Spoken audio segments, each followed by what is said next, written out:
Mahigpit na binabantayan ng PIDEA ang bentahan online ng sigarilyong tuklaw na nagdulot ng pangingisay sa ilang humithit. Nasa kustodiya na ng PIDEA ang ilang piraso ng tuklaw matapos itong isuko. Saksi, si June Veneracion. Maliban sa kakaibang kulay, parang ordinaryong sigarilyo lang ang itsura ng tuklaw, ang pinag-uusapang black cigarette mula Vietnam. Pero wag basta hihit-hit.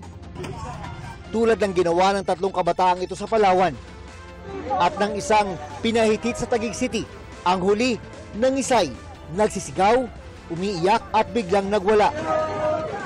Ang mga ipinakitang sample ng Philippine Drug Enforcement Agency o PIDEA, isinuko umano ng mga di nagpakilalang lalaki dala ng takot. Kung saan lang nakuha, iba-iba yung mga nababanggit nila. Well, yung mga iba may sabi, nakukuha lang online. Yung iba, bigay daw ng mga kaibigan. So, lahat ng mga ito, binabacktrack investigation po natin.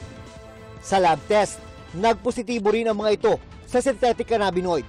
Tulad ng nakita sa mga hinit-hit ng mga naunang biktima. Kung mahina-hina yung katawan ng tao, that could eventually lead to death.